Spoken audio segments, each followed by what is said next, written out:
Alam niyo ba kung ano yan? Sabihin ko sa inyo.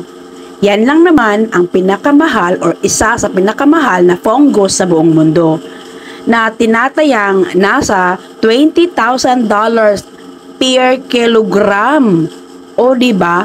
At ang mga benefits pala ng cordyceps fungus ay it boasts exercise performance, anti-aging, potential anti-tumor effects, may help manage type 2 diabetes, possible benefits for heart health, and help fight inflammation sa ating mga katawan. Sobra pong mahal niyan.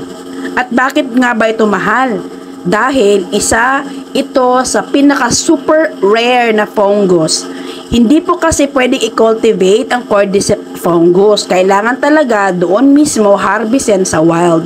And specifically sa Tibetan Plateau.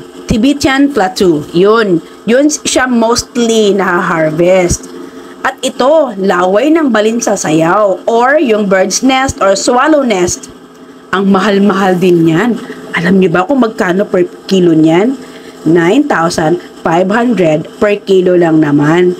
Di ba marami sa atin yan sa Palawan, yung laway ng balinsa sayaw? Ang mahal-mahal pala, no? Kaya pala ang mahal niyan sa restaurant. Paalam, hanggang sa muli!